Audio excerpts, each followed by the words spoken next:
bien, surpris qu'il y a 2 semaines, supposément, de la date du budget, nous pas encore gagné une annonce officielle concernant justement sa date-là.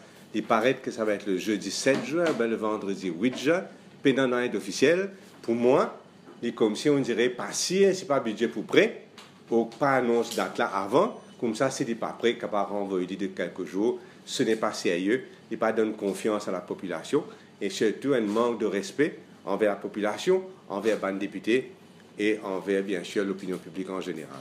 Mon motion fin déposé, donc il a accepté officiellement hier. J'espère qu'il peut venir rapidement pour nous capables d'élaborer l'autre affaire d'essence là. Et encore une des affaires qui ne pas causer, qui peut causer le jour de la motion. Et moi heureux de me trouver que quasiment tout le monde parti de l'opposition exprime pour un soutien. Et d'ailleurs, je ne sais pas pour durer, on peut trouver depuis quelque temps qu'il y a une meilleure collaboration entre les partis de l'opposition. On trouve par exemple l'OSA Bill de Human Tissue là, principalement tout le monde cause dans la même direction. Et pour une série d'amendements qui m'ont amené l'OSA Bill là, j'espère que chaque parti de l'opposition pas pour amener chacun sur un amendement et qui nous sont capables de collaborer ensemble, qui nous gagnent une série d'amendements pour représenter tous les composants de l'opposition concernant sa Human Tissue Bill. Là, l'affaire l'essence, une série de mensonges sont déroulés. Vrai profit, vrai subside, vraie situation de la roupie, tout ça là, le gouvernement a envie de casser devant la population. Et c'est pour cette raison-là qu'il parvient Jacques Latine sauvé hier par l'envie répondre.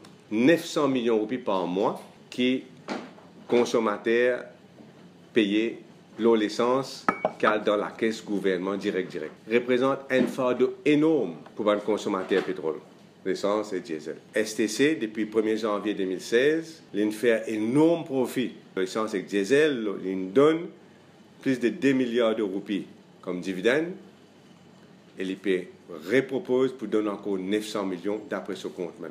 Et que ce gros profit-là, énorme, gigantesque profit, il ne peut jamais dire nous dans cette déclaration, ça ganga jamais pas dire, il rend ridicule sa déficit de 254 millions qu'il dit qu'il y a dans le price equalization account. Il mentit à la population quand jamais il vient dire que de l'autre côté de l'équation, il fait autant de milliards de profits, il prend autant de dividendes, il met dans le poste par Pravin Jagna, comme ministre des Finances. Dans chaque litre d'essence, nous prenons 2,70 €. Officiellement, c'est pour donner subvention le diri, la farine, gaz ménager, parce que qui c'est pas du monde pauvre, c'est besoin de vivre décemment.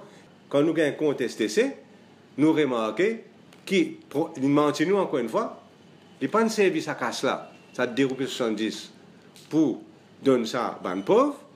Dans cette 2,70 € là, c'est 1 roupie qui donne aux pauvres. 1,70 €, il garde dans ce poste. Dans STC ce compte. Un observateur peut prédire que l'essence et le diesel continuent de monter. Car il nous arrive 60 roupies, nous arrive 70 roupies à un litre d'essence quand nous sommes dans la station. Il est clair que la position est insoutenable pour le gouvernement. Je ne pas connaître si pas il peut atteindre le budget pour lui faire un grand flafla, réduire ça. Pour moi, pression fiscale, l'eau, l'essence, est insoutenable et qui peut viser donc réduire tôt ou tard pour sans quoi il y a un grand fracas le pouvoir d'achat et l'économie mauricienne. Et il y a un choix pour faire, soit augmenter le subside là, soit réduire le prix de l'essence par sa excès subvention qu'il peut prendre là. Par rapport à tous les deux, il y a un vol.